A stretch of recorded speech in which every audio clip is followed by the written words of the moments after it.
Can you hear me now? Hello, everyone.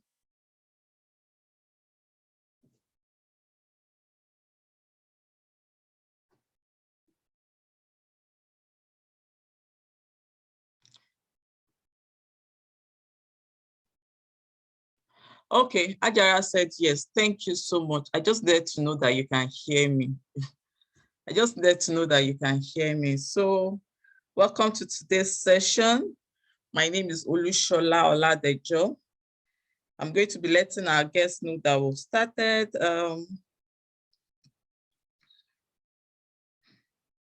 And she'll be joining us soon.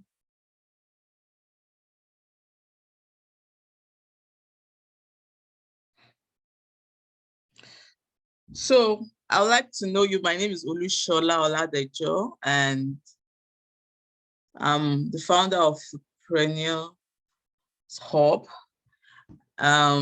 So where are you guys joining? I'm joining from Lagos. So where are you people joining from? Ajara, where are you joining from? Alero, where are you joining from? Dennis, I can see you. Where are you joining from? Jennifer, I can see you.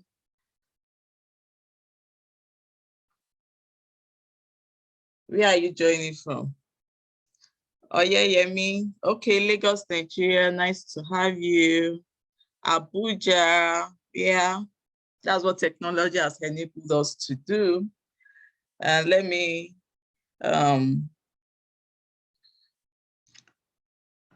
notify them on the Telegram that we are here. So I guess we should give her 5 minutes. Accra, Ghana. Wow, welcome. Welcome. Welcome to this show. So how is Accra, Ghana? I hope it's not hot. It's not too hot at this time.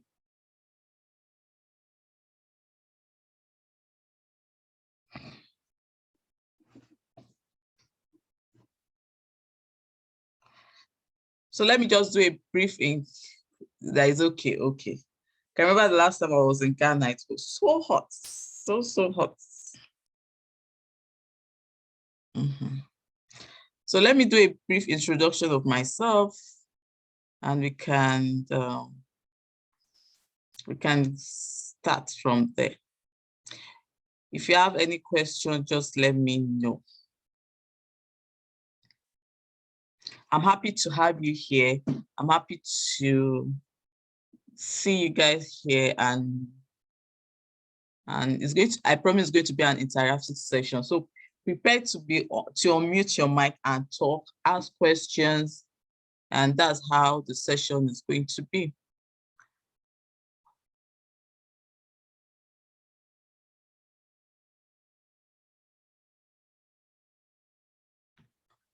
Okay, so my name is Olushola Oladejo, as I've earlier said, and I'm the founder of Foodpreneurshub, and you're welcome to today's live session. So this is now our first live sessions. We'll be having previous live sessions, and we've been hosting it on Instagram Zoom to be Instagram Live to be precise. But because of the network issues, I wasn't comfortable with the way it just throws off or caught us in between discussions and conversations. And I just thought, I think Zoom would be a very good place for us to be able to connect and talk and gist and chat and learn from each other. And so we've been doing that. I think our first series on Zoom was last month with Uzioma, the founder of At Eden's Food. And today we'll be having Gina with us, the founder of Foodies and Spice. And it's an honor to have her wanting to do this with us. So So who is Olushola Oladejo? Can you see my screen? If you can see my screen, just say yes. I help establish food business. I help establish food businesses.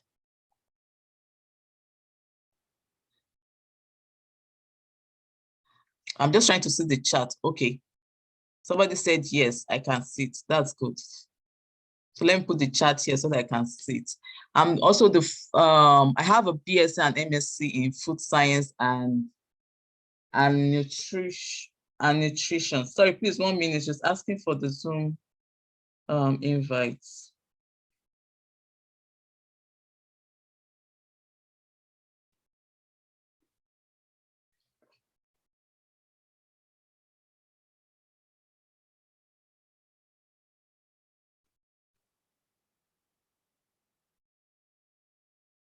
Sorry, please just bear with me. I've sent it to her, I think because of the rush.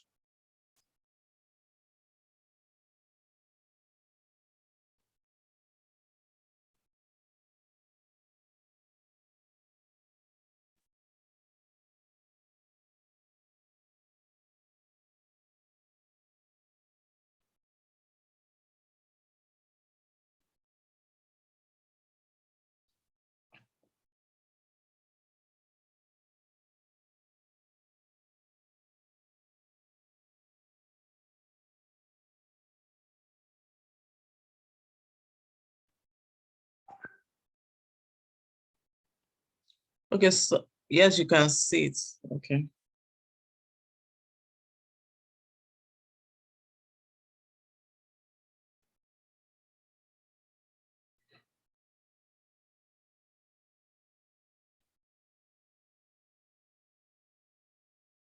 Please just be patient. I'll be with you in a minute.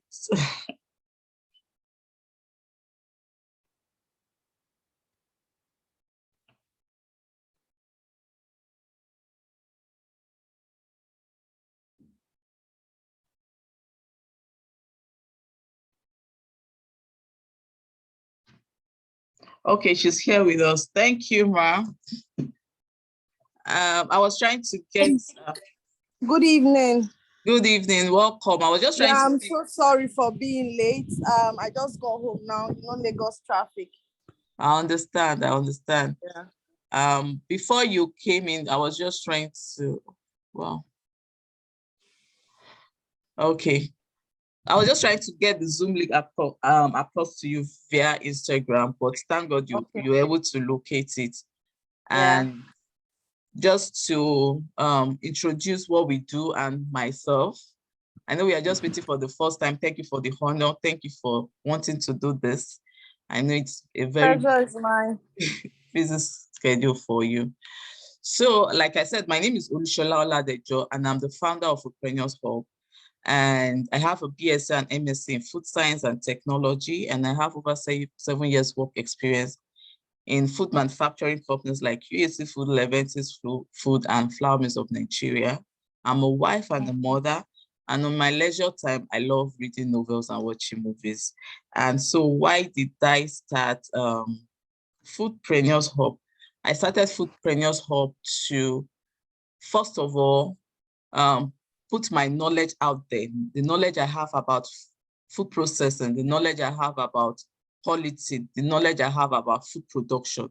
So it started as a blog. I just write my food ideas, my food processing ideas, and it grew to a community, and it grew to online courses. We now have online courses, and it grew to coaching and consulting. So what is our end goal is to empower people to start their food their food businesses.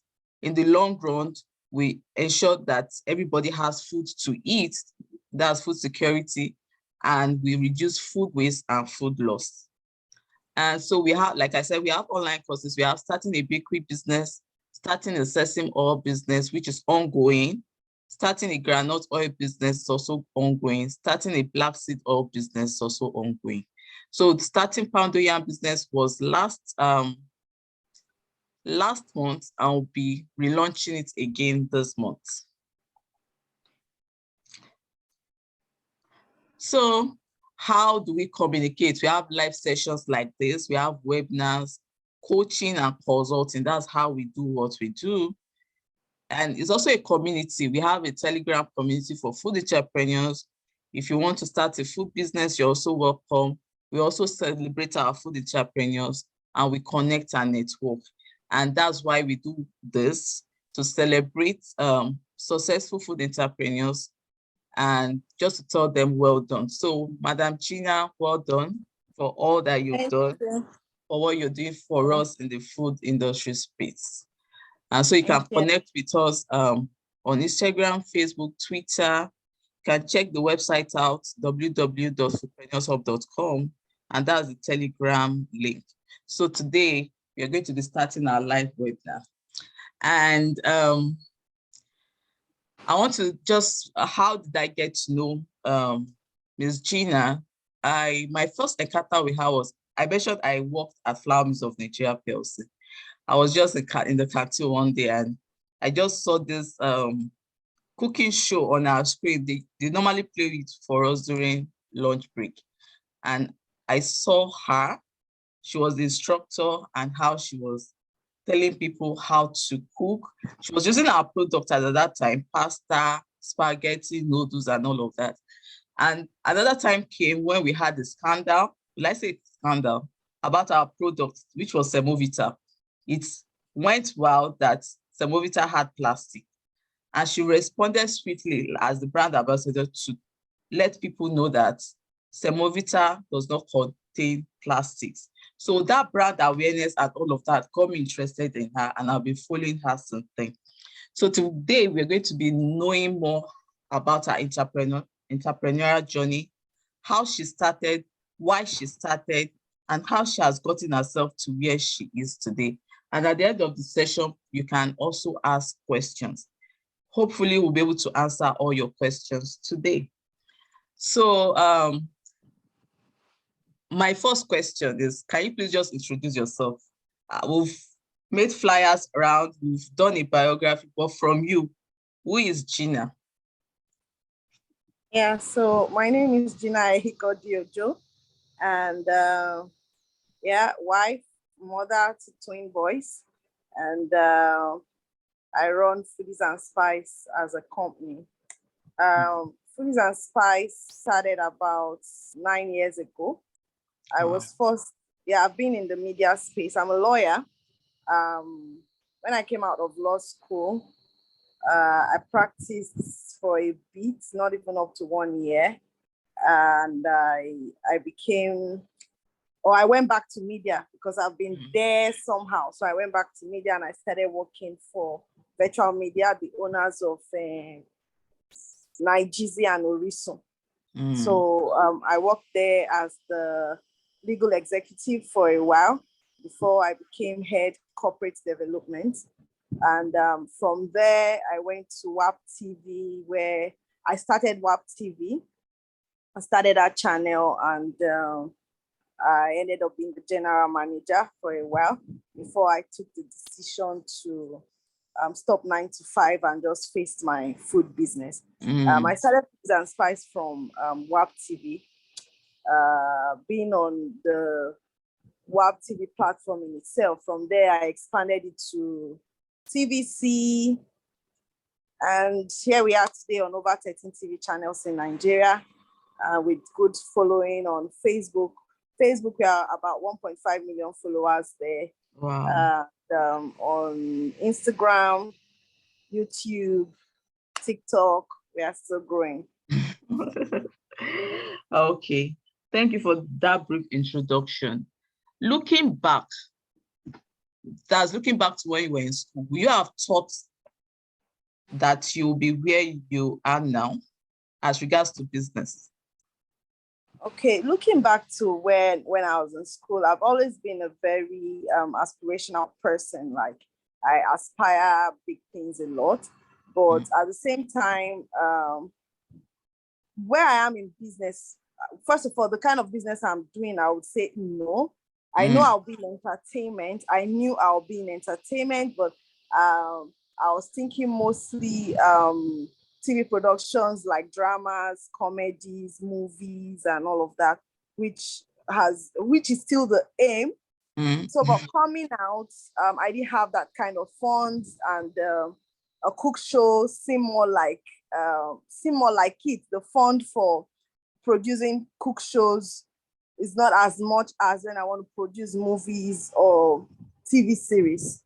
So yes, I aspire to be in entertainment. I aspire to do big things in entertainment. But at the same time, when we aspire and you know where you are coming from, I'm actually very grateful, because it seemed like it's been far more than I could have ever thought or imagined that God has allowed to happen for me. So I'm actually really grateful. Yeah, that's good. It just shows that when you're aiming to get something else can come along the line. People shouldn't shove aside just because you want to get something, and something is here, something's at your doorstep. Why not just explore it? Just start with the one that you can. That's the thing. Yeah, that was what that was what you did, and it's very interesting. So you've always you always be in business, but you didn't know it was going to be food. So I didn't know it was going to be food. So it was just like a means to the goal. Kind of, yeah. It means to the goal. So for business, what molded or shaped your decision to actually go into business? I didn't want to be hungry. Yeah, I did not want to be hungry. I did not want to be working for anybody for so long. I've not even entered university when I kept saying that before I'm 40, I wanted to be living a baby girl life where everything that I've worked for will begin to pay me. 40 is almost here, and well, I'm happy that I am not in 9 to 5 at least, even if I've not started living the baby girl life yet. Yeah, but I'm happy that I'm no longer in 9 to 5. I'm happy that I've been able to start a business that is actually paying me, and it's working. So we'll get there. I'm happy. Okay, so can you take us on your journey? How did it all start? Like, how did Food and Spice start? How did it all begin after school when you left 9 to 5? Did you just started the show TV or? Food and Spice actually started while I was still in 9 to 5. Now, what happened was, by the time I was still in virtual media, that's Nigeria and Orisun, my forte was creating TV channels. So it was the era where cable TV was coming into Nigeria, and different people were putting 24 hours channels on cable TV. So I had to explore that part, helping people put channels on cable TV. I understood all the workings. I knew what to do. I knew how to write the proposals, and it was going well for me. But it gets to a point when you are in a company, especially a small company, not big multinationals. They just know that, well, this person is doing really well with what she does. Probably what we are paying her is not enough, so that someone else will not come and collect her. They look for something to offer you. So I got the offer. By the time I had put Nigeria and Orisun on a cable TV, I got the offer of, okay, you can get airtime to produce your own show, put on the TV channel, and whatever you get in terms of advertising, you share with the channel. And for me, it was fine, because I know if I ask for a raise, I might not get it. So it's fine, since they are giving me the opportunity to produce. But this, if you are doing a 9 to 5 working and you now start looking for time to produce, it might not still go down well with everybody. Yeah, so but I still took the chance. So I was thinking to produce, or no, I was going to produce a talk show in line with opera. I like that whole idea. I cannot do movies, yes, I cannot opera series. Yeah, so I just wanted that whole talk show, sit down, everybody talk and clap. We talk about issues, celebrities coming. And at the same time, I was going to produce a children storytelling show. So I started with the children's storytelling show first. And it was in Yoruba because I got that airtime on Orisun, which was a Yoruba channel. So I was still thinking of what to do with this English part of it, the talk show part and all that. It was looking really stressful. Money for space, money for camera. It was really, really looking stressful. So, you know, you being handed a gift, that kind of gift where you have to feed the gift or somehow, I don't know. So it was really, really stressful. I didn't know where to get the funds from. So in between all of this, WAP TV poached me to start their own channel. So I was in a very comfortable place to negotiate my resuming work. Now, see, I already have airtime to do my own stuff here. Now, if I have to come to do your own stuff, you have to give me airtime after I have put your channel on. You have to give me airtime to do my stuff as well. Because I already at the verge of being a TV producer for my own TV shows. And it was agreed. So it was part of the things I used to negotiate. It was agreed and I moved. So by the time I moved to WAP TV, after a year of it being on air, I had to remind them, see, this was part of what we agreed. So we drew up a contract, what I would do, what they would do, how we would share money, blah, blah, blah, and Foodies and Spice started. Yeah. So at that point, I had already analyzed, assessed it that, okay, you know, this opera-like talk show you want to do, I don't think it can happen now. It's taking a lot of funds. But if it's a cook show, you can, the normal food you want to eat in the evening. I was a spinster then. I can just bring it and come and when I'm done, I carry my food back. I carry my food back home and I enjoy my food. So I started with that. And it's actually, I don't know, I think there was, how do I put it? There was a space that wasn't filled in TV as at that point. There were not so many TV cook shows, or if there were any, it wasn't much. The ones that were there were usually by the brands. Exactly, by the brand. So there was no independent person on his own, not more than one. The only person I can remember as at that time was African Kitchen. Apart from African Kitchen on TV, apart from African Kitchen on TV, there was none. I know African Kitchen had, maybe they were bringing guests to come and cook. So I was like the first person who owned a show, who was hosting it by herself and creating new recipes every day. So it was kind of new and people just embraced it immediately. But the platform where it was on, because it was a cable TV, most people were not on that cable TV. People were still watching their regular terrestrial TVs. So there was need for me to move to other channels that more people can see it. So as at that time, social media was growing to a bit. I just felt like, why not, instead of showing it just on TV 1 week, you show another one next week. You can throw it on social media, put it on Facebook, put it on YouTube, and people will still see it. When they come back, they can always, it's like, how do I put it now? Video on demand thing. You come, you see it there. It's always there. So let's just put it there. So that's how I came into social media. I wasn't really a social media person. If you look at my track record on social media, he actually did not even kick off until like maybe 4 years ago. I just throw it there, leave. If people even comment, I don't even care to come and like, because I wasn't really a social media person. So that was how social media came about. And we are here today, and I'm happy that even after 9 years, I'm still quite relevant in the space. Yeah.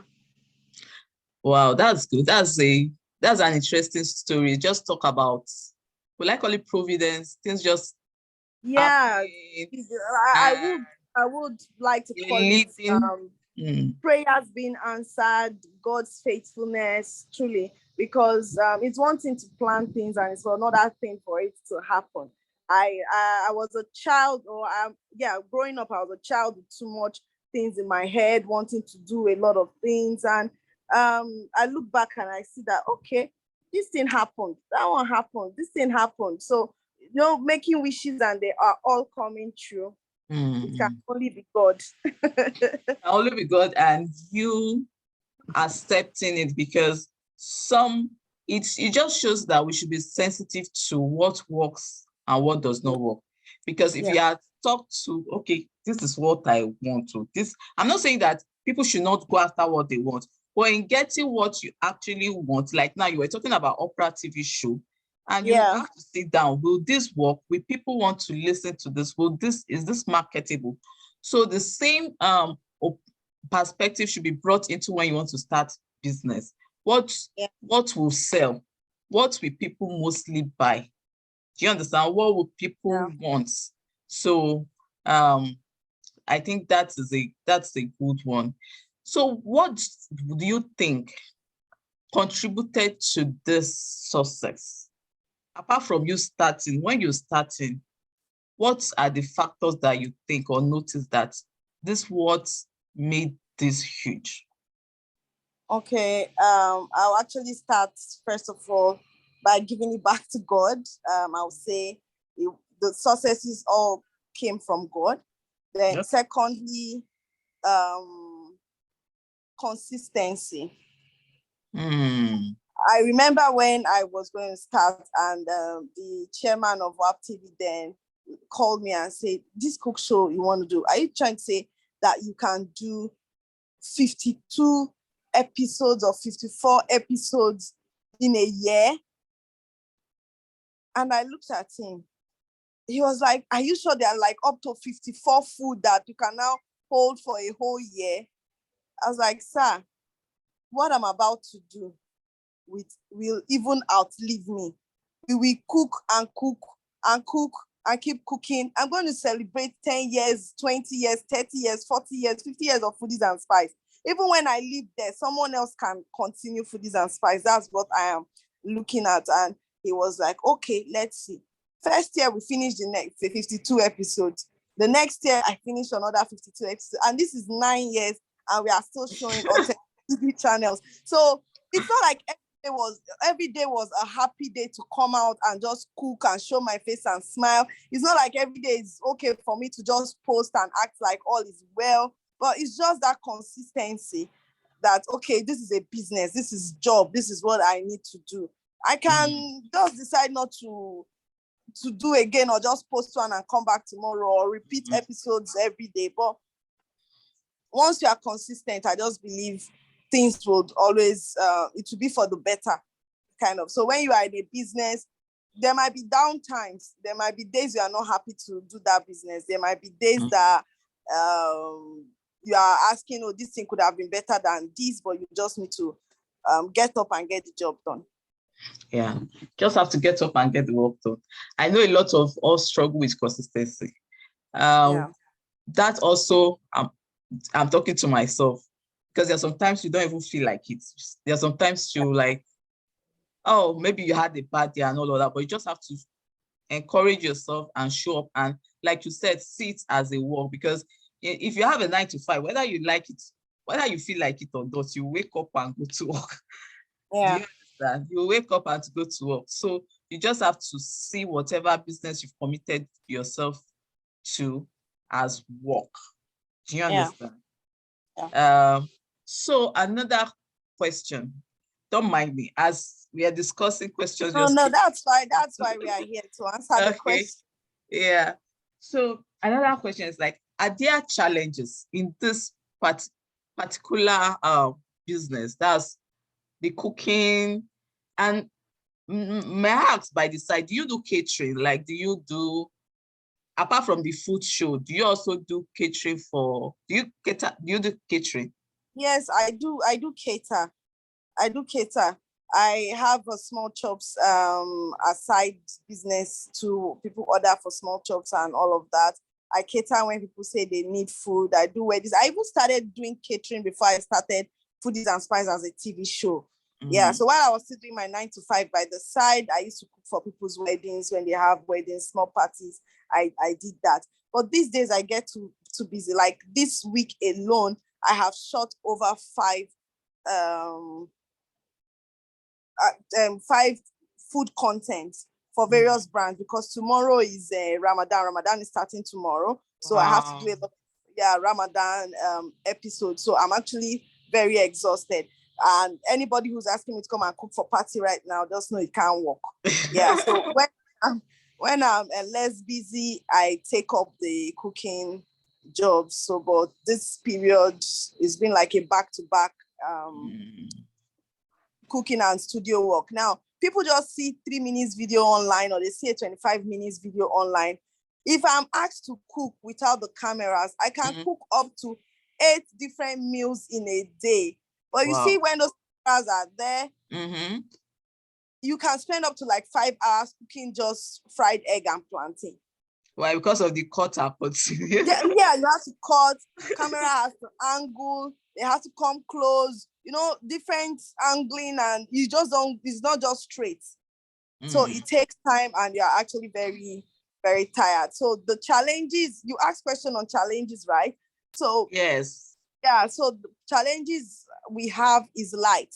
You are shooting, all of a sudden, NEPA goes off, or whatever they call themselves these days. Light is off. We have to look for a generator, turn it on. And while you are doing it, one person has forgotten to buy extra fuel in the generator gallon or whatever. It goes off, and the person remembers, I didn't buy. They go and look for fuel. They will now tell you that, there are fuel people are on strike, whatever. You are buying black market, and you buy a gallon for like 12,000 naira because they know you need it. You have to shoot. You have started, you can't stop halfway. People need to watch content tomorrow or next week. So I think one of the biggest issues I have is electricity. Wow. One of the biggest challenges. I think is food. Electricity is generally a major challenge for entrepreneurs, especially food processing. Exactly. Then the cost of what we use for working too has gone up. Today I'm trying to make a meal with like 10,000 naira. You go back to buy the things you need. And we don't just buy things. If everybody is buying ugly plantain, I cannot buy ugly plantain. My plantain has to be very fine so that it's good on camera. It's fine for people to to see on TV or online. So everything is looking very beautiful in the eye. And by the time you hold one of all those fine ones, they will say, it's not the same price that they are selling the other ones. So things are quite expensive these days. You go and buy fish. Today is 700. By the time you go back, they'll say it's 1,000. So it's all eats up into the cost of production. Costs. Wow. Yeah. That's a lot. So with all these challenges, how have you been able to still stay in business? For those people for all of us that are experiencing these challenges, how do you think we should stay in business?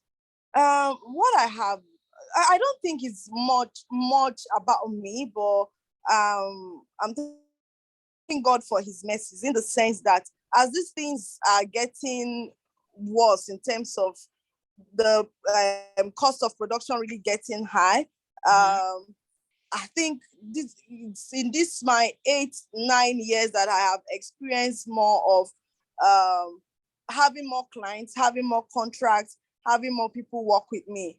So these days, I cannot even remember the last time I wrote a proposal that I pursued the way I used to pursue my proposal in those days. So these days, if I even write proposal, because the client has asked to just bring the proposal for formality. You get me? So I think I'm getting more jobs now. So it kind of cushions the cost.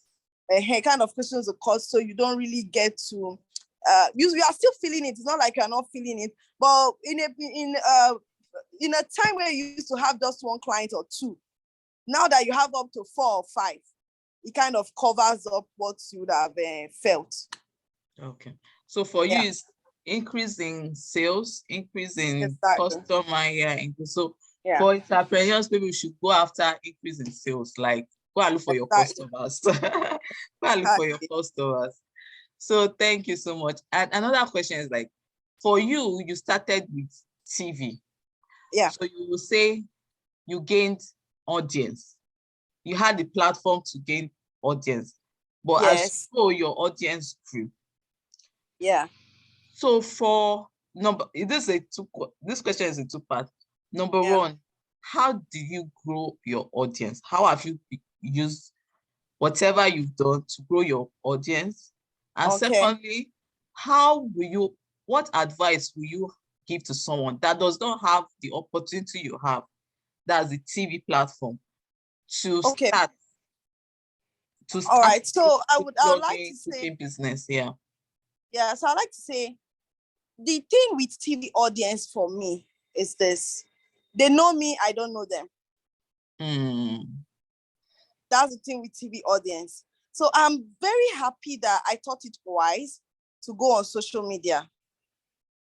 And I think whatever business anybody's doing in Nigeria right now, you have to be on social media. I do not know this TV audience. They probably might meet me in the market or on the streets and just say, hi, Gina, and all that. But on social media, there are some names, there are some people's faces that has registered that follow me, that even if I see them on the road, I know them even before they know me. So these people on social media are like my clients, if I have to put it that way, my customers, because I know them. They send you a message immediately, you can read it right on the spot. You post something, they tell you their mind immediately. You post something, they tell you if they like it or if they want it and all that. But on TV, even if I'm doing an advert for someone, I don't even know if the people I'm talking to are already calling that client that they want it. I don't know what their reviews are. I am just talking. I'm not getting feedback. So, but on social media, you get instant feedback. You know whether they like what you are doing. You know whether they are buying what you are asking them to go and buy. Because part of my job is always to review, especially for FMCGs, kitchen gadget people and all that. So we are doing that from time to time. So right there and then, if people are about to buy or not. Yeah. They come to your DM and all that. So I think social media is where everybody should go. That is how to grow your audience. The fact that you're able to talk to them or get feedback immediately, talk to them, it works perfect. When, for example, now if it's clothes you are selling, you put the picture of your clothes, just make sure, social media, you have to make sure everything is beautiful. So if you're taking the picture of that cloth, put it under good lighting, it's pretty, you put it up there, you put the price, someone likes it, they buy. They give you an instant review when they buy it. You post your reviews. It makes other people want to buy when next you put up something. So I think that's one way to grow audience. Consistency. You cannot post something today and not post tomorrow. Even if you have to give yourself a break, because trust me, it can be exhausting. It can be really, really exhausting. So, but don't make it too far. Even if you are coming to social media twice every week, but make it consistent. Let everybody know that, okay, she comes twice every week. This is what she sells. This is what her goods are all about, or her services are all about. So once you are consistent, you'll be able to grow that audience. Okay, thank you. So social media is important. You shouldn't shy away from it, whether you're the social media type or not. Just find a way to put yourself on social media. So another example is this. You have a shop on a street. There are just a handful of people or two. I don't know how to put this English now. It's not so many people that will pass through that your streets to see your shop, compared to the millions of people that you can find on social media. On Facebook, I'm about 1.5 million followers. I do not know who all these people are, even if I know some of them. Now, this is my 1.5 million followers. If I post anything, at least sometimes I get views of 1 million. I get views of 600,000 plus. I get views. So if I post things, people are watching. If it's too bad, 20-something thousand people will see it. That's a very bad day. You understand? Yeah. So you get that kind of following. You place whatever that you want to sell something, people will buy. I sell out things for SMEs almost all the time once I do a video. Wow, that's good. So being on social media is one, connecting with your audience and getting them to see what you actually have is another thing, because the algorithm right now is more tighter than way back, maybe 4 years ago or 2 years ago. So but something I can advise for people who are starting, Facebook, Instagram, YouTube algorithm is actually very tight, but one that is actually very helpful for people no matter who you are, TikTok. Wow. I had to join TikTok late last year because everybody's there. I see young people there. I'm not that young, but I have to follow the trend. So I jumped and I joined all the young people on TikTok. Now, the good thing about TikTok is even if you have just 4 or 5 followers, post your video, use the right hashtags or the trending hashtags for that moment. Once you use the trending hashtag on TikTok, people are going to see your video far more than your 2 or 5 followers that you have. So you're going to get as much as, I have just about 5,000 followers on TikTok right now because I'm a late comer, but I have had videos that are more than 90-something thousand views on TikTok, 60-something thousand views on TikTok. You see? So once you just use the right hashtag for the moment on TikTok, it goes far. So that's another thing to consider, TikTok. Yes, TikTok. Yeah, okay. Thank you. And to our next question. So you'll be able to gather this audience, connect with them, and grow your audience. Looking at brands, how did you get brands to work with you? And how will you advise people to position themselves for brands? Okay.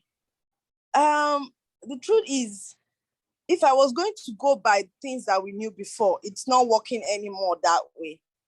In those days, I would have said things like, oh, you have to come correct, stay clean, be very gentle and all that, so that brands would want to associate with you. It's not like that anymore. Even mad people on TikTok and social media, whatever brands are, so the more controversial you are, seems like it's better for brands. It's for brands these days. Yeah, so, but in our time when we're coming up, you just want to keep a clean record, just behave well, talk properly so that you can attract brands. But that doesn't work anymore.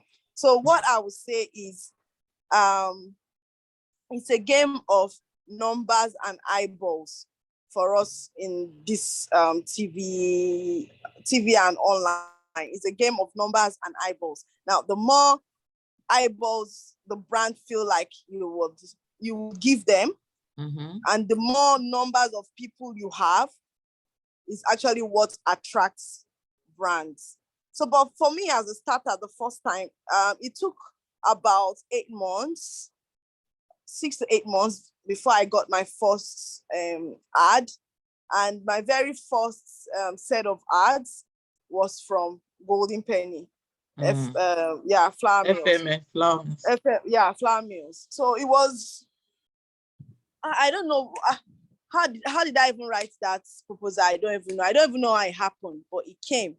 And it gave me a lot of confidence. It gave me a lot of strength to know that, okay, see this small thing, because I wasn't expecting it. I thought it would take a longer time.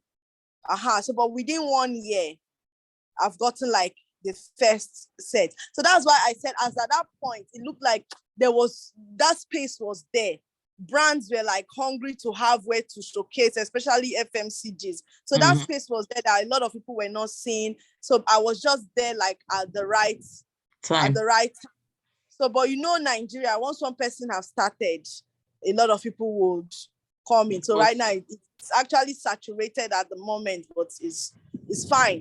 The sky is big enough for everybody. There is no business that is good that is not saturated in the whole world. Yeah. So once going well for one person, another person, you inspire another person, and the person sees reason why they should come on there. So I really cannot remember how that whole FMN story happened, but they came, and it was good for me. So from there, it just gave me the strength to continue that, okay, people are seeing, people are watching. I can write proposals that people can even answer. As at then, I have just about 1,000 followers, and I will proudly write, I have 1,000 followers on my Facebook. I'll probably just write it. Yeah, so, but the good thing is, they know you are giving them 1,000 followers at that moment. Yeah. I was on just one TV channel. I didn't even know how many people were watching at that time. But brands are always looking for where to showcase their stuff. So now that I understand the business more, I know it's a game of numbers, it's a game of eyeballs. That's why I am stressing myself to be on 13 TV channels across Nigeria. So I am on TV channels in the north, I'm on TV channels in the east, south, everywhere, just spread across. So if you cannot pay me money for east, you pay for north. If you cannot pay for north, come and pay for west. Like that. So we are just around there. As much as I'm still pushing and trying to grow my social media with viral videos, I cannot do crazy things because I'm not built that way. I cannot be controversial because I'm not built that way. So I'll just do the one that I can. And day to day, at least in a day, you will get 5 new followers, 10 new followers. So it keeps growing. Everybody doesn't use the same pace, but just keep doing what you are doing. If you're not a controversial person, don't try to be. I don't like too much wahala. So, but if you are one, is one way to grow on social media, because they will come there to curse you, but they are following you, and the brands are looking for the numbers. So, what's everybody's business? Everybody's fine. Yeah. So, okay, thank you. So it's about the numbers, it's about the eyeballs, and another thing I would just like to add is just like she said, the market might be saturated, but that doesn't mean you should not try. So try. Write your proposal. If you are into hard business or you're looking to go into hard type of business, position yourself, write your proposals, let those brands know what you're bringing to the table, and let them know what they are getting out of the from their own table. So exactly. Because truly, I tell people, it's like, as much as it's about the numbers, sometimes brands want to see, even if you have 500 or 1,000 followers, how is this engagement? You understand? The engagement too is what they look at. How is your influence on these 1,000 people that are following you?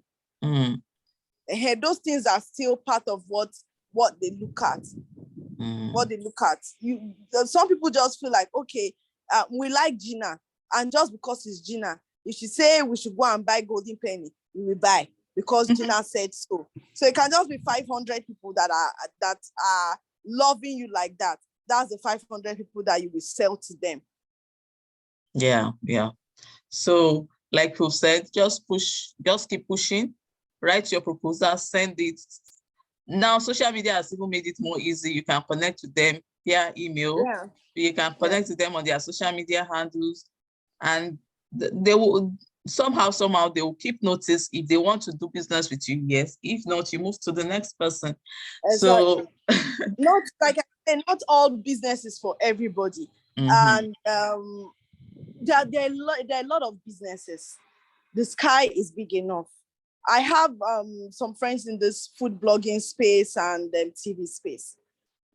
The thing is, if I'm working for Golden Penny at a particular time, probably do feel makers of Indomie and Coke might not want to work with me because Golden Penny has noodles. So they will go to another person.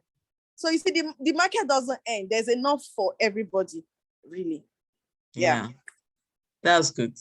So on that note, can you just, in a short note, touch on personal branding? How can those people listening to us now, how can they brand themselves for business, like to other brands?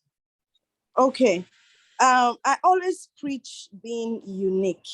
There's something that happens on social media that I feel is very silly when it comes to people working in the same business space. You have to be unique with what you do. You have to have a personal brand. You have to have that personal face that from afar, anybody that sees your work, they'll just know, oh, this is this person. They don't need to second guess.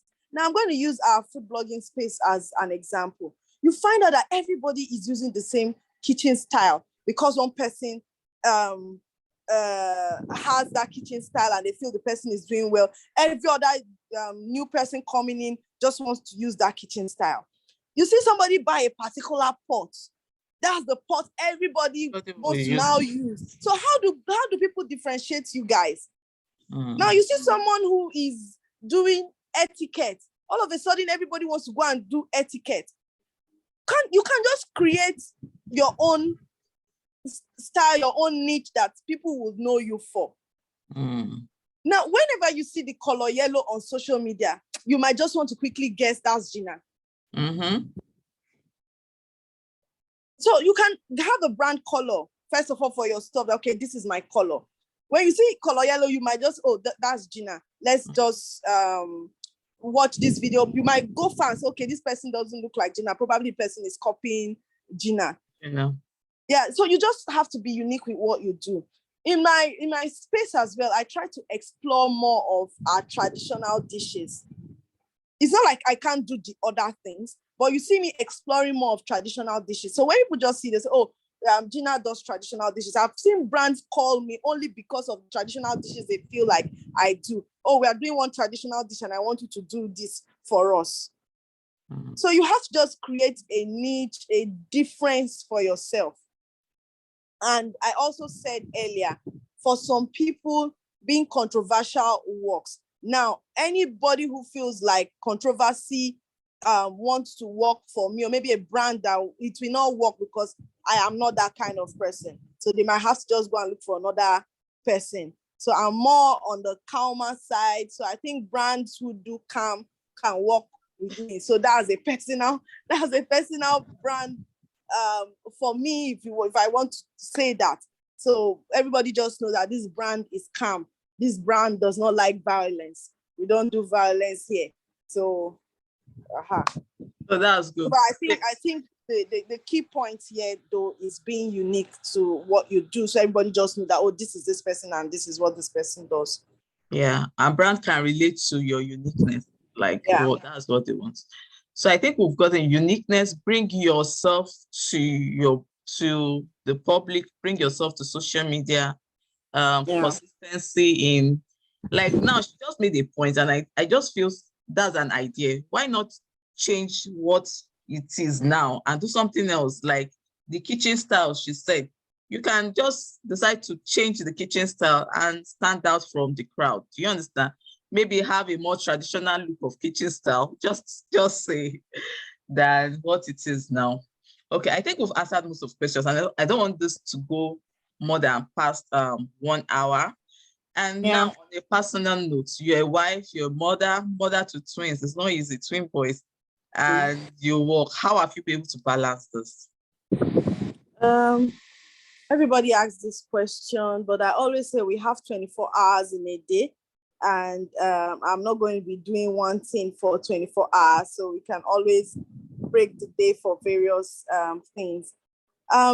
This week, I'll use this week as an example. It's been quite tough for me. One of my twin boys fell ill on Monday. And you know, when, as a mother, when your kids are ill, you definitely cut sleep. You are not sleeping. And not sleeping plus having shoots, Ramadan shoots to do. It's this weekend that I want to actually now sleep all the sleep I did not sleep since. So it's actually not easy. It's not easy at all. Having to run a home. Sometimes some things might be lagging behind in some things. I used to hear my husband say sometimes, it's only foodies and spice. If it's foodies and spice now, you will get up and you just do this. If it's foodies and spice now, you get up. So, but you also need understanding partners. They know that it's work, they know that it's business, and they should be happy that you are even productive. You are even productive, and it's your business. You understand? It's our business, our home business. Let me put it that way. So when I go to the studio, I'm not going to work for someone. My kids close from school, I go pick them and bring them back to the studio.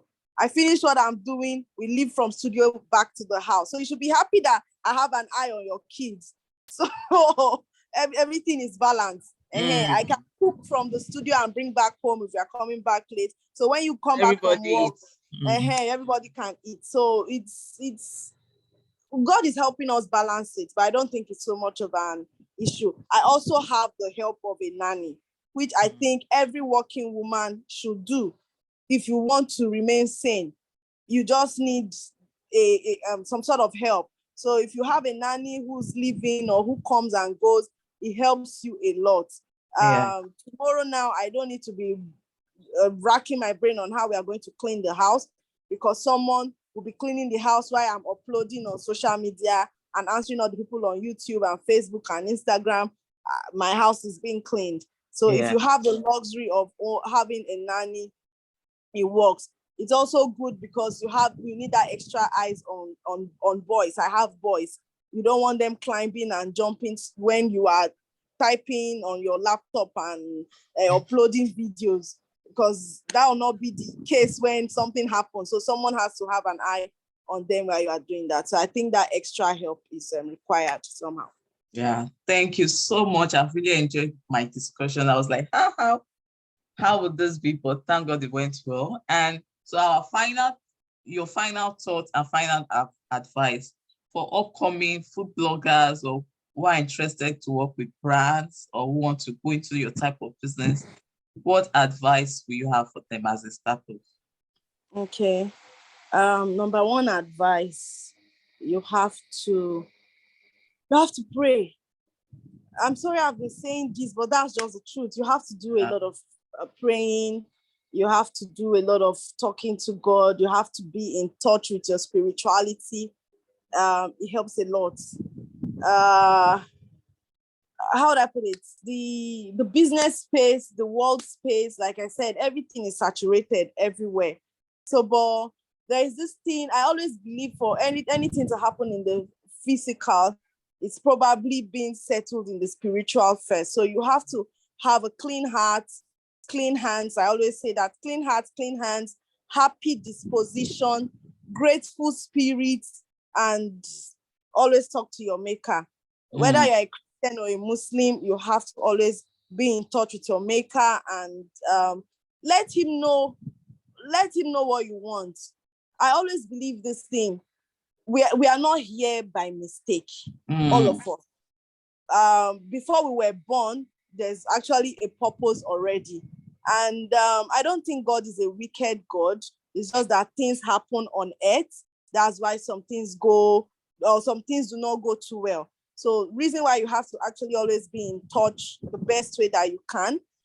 Pray, talk to God, let him show you the way. Opportunities can come, and people miss opportunities because they don't know they are the right opportunities. So those are the kind of prayers you pray, that I don't want to miss opportunities when they actually come. You also pray for bad things not to come to you. If you are in good health, you have life, a lot of things can happen. So, but when somebody is sick, you can plan. You can't even plan because you'll be thinking of how to cure sickness. So that's why you always have to just pray, be in touch with your spirituality, and confess good things into your life. Yeah, thank you so much. That's a huge one. And that's the foundation of it all. So thank you so much. I don't know if any of us have questions. Do we have questions for ourselves? Do you have questions for me? Do you have questions for her before we round up? If you have questions, you can raise your hand, talk, or use the chat box. You just have like 2 or 3 minutes for this session before we round it up.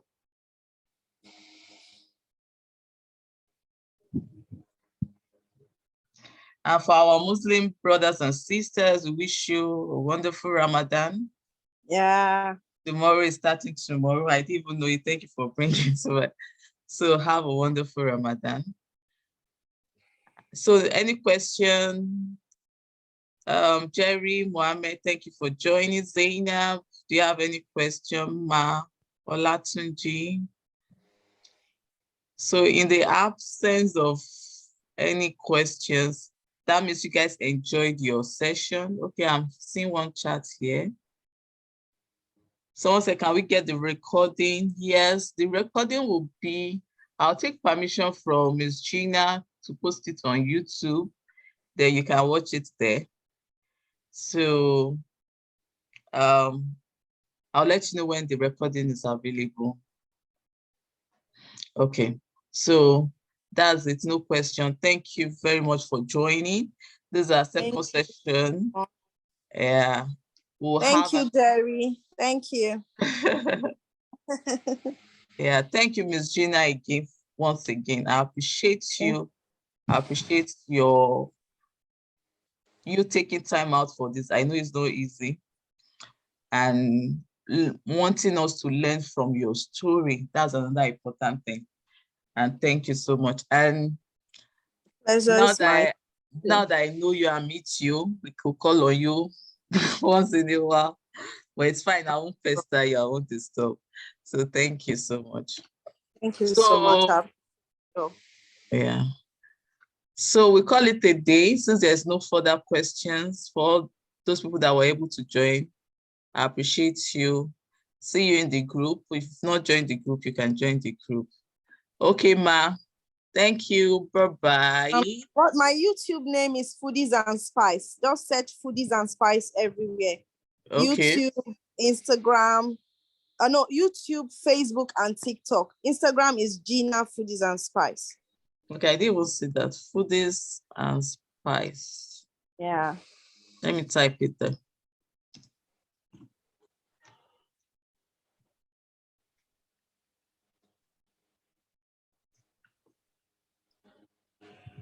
Okay, I think that's it. And I'll circulate it either on Facebook, on Instagram, and the group, and send an email out to let people know where they can watch the replay and find you.